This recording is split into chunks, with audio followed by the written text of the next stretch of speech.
Bonjour tout le monde et bienvenue dans ma chaîne, je suis Diane Desiel et aujourd'hui je fais avec vous la deuxième partie du col tailleur. On va tracer toutes les pièces du patron. Alors on est prêt à retracer nos 4 pièces. Je suis venue me couper 2 pièces de papier pour mettre en dessous du niveau du col. Alors, je vais placer une petite épingle pour que rien ne bouge. Ensuite, 2 autres pièces pour tracer le corsage du devant et la parmenture que je place également en dessous. Comme je travaille avec le papier, je peux épingler toutes mes épaisseurs. Et je retrace à la roulette le contour en entier, puis la ligne intérieure de l'encolure, enfin la ligne intérieure de la parmenture.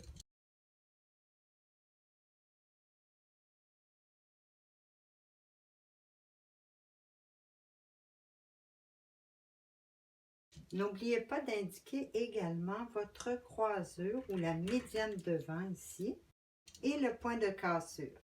On ajoutera aussi une référence pour le devant et la parmenture au niveau du début du col. Et sur le col, on aura besoin de l'indication pour le niveau de l'épaule.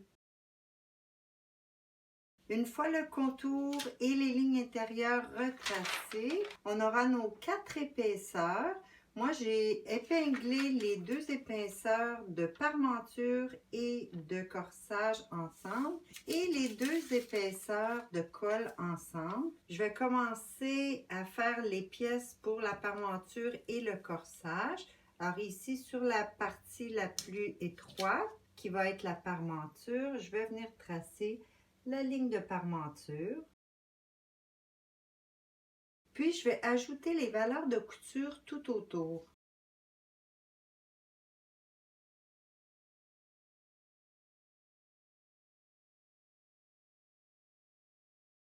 Maintenant, pour la pince, vous aurez le choix d'ajouter une valeur de couture à l'intérieur ou encore de plier lorsqu'on va terminer le corsage, plier et obtenir votre capucin.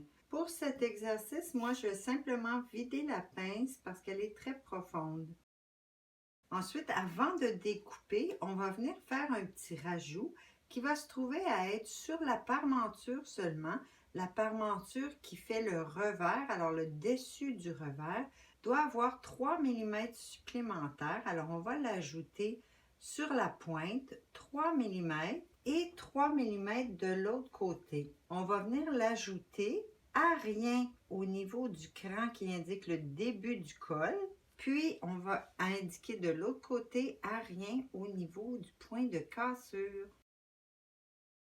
J'ai souvent des questions à propos de ce 3 mm qui est un peu mystérieux pour certains et je vous le montre ici. On ajoute ce petit supplément en fonction du tissu. 3 mm, c'est le minimum. C'est pour être certain qu'on ne voit pas la couture. Alors, vous voyez ma sous-piqûre ici et la ligne de couture est là.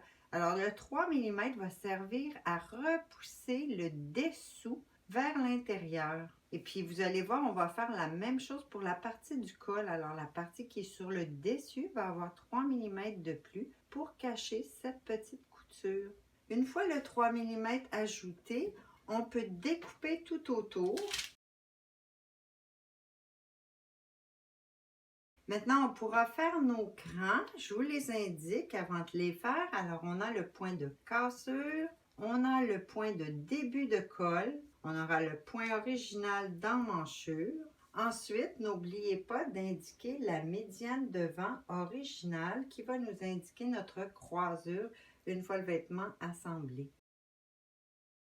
Alors, le fait de garder, de découper et de cranter quand les 2 pièces sont superposées, c'est la meilleure façon d'avoir un patron précis. Maintenant, je peux retirer mes épingles et séparer les 2 pièces. Pour terminer mon devant, comme la partie du corsage va être le dessous du revers, je vais venir lui retirer le 3 mm. Puis je vais placer mes informations. Alors le devant va être taillé 2 fois en tissu. Maintenant, pour la pièce de parmenture, si vous faites un vêtement doublé, vous voudrez peut-être ajouter une valeur de couture tout au long de la ligne de parmenture. Mais pour cet exemple, je ne vais pas doubler, alors ça va être simplement surjeté. J'aime bien l'indiquer, comme ça je suis consciente qu'il y a une valeur de couture ou qu'il n'y en a pas. Si le surjet est inscrit, c'est parce qu'il n'y a pas de valeur de couture. Et si je veux réutiliser le patron et le doubler, je devrais ajouter ma valeur de couture. Maintenant, je peux tailler sur ma ligne. Alors, cette pièce de patron, la parmenture, va également être taillée 2 fois, mais on va aussi la tailler 4 fois en entoilage. Pourquoi 4 fois en entoilage? Bien, 2 qu'on va placer sur les parmentures et 2 qu'on va venir placer sur notre devant. La raison pour laquelle on place l'entoilage sur le devant et sur la parmenture, c'est pour renforcer la matière là où on va placer les boutons et les boutonnières. On est maintenant prêt à faire les 2 pièces de col. Alors pour l'instant, elles sont toutes les 2 pareilles, bien sûr. On va maintenant ajouter notre valeur de couture tout autour.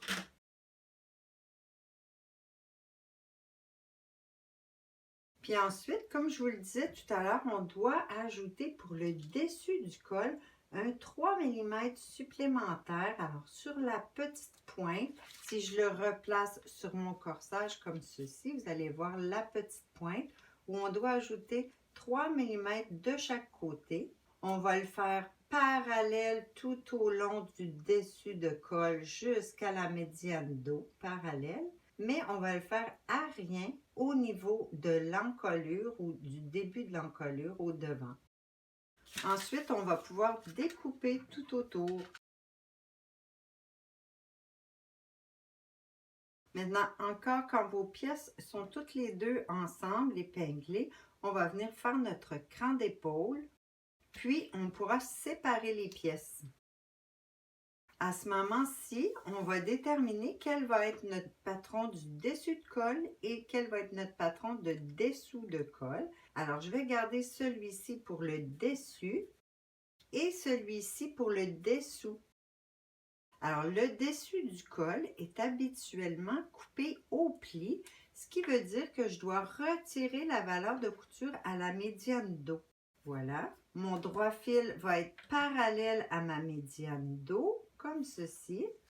Vous allez aussi remarquer que j'ai fait le droit fil avec ma flèche en direction du tombant du col pour que ce qui paraît sur le dessus soit tous dans la même direction. Le dessus de col au pli va être taillé une fois et une fois en entoilage.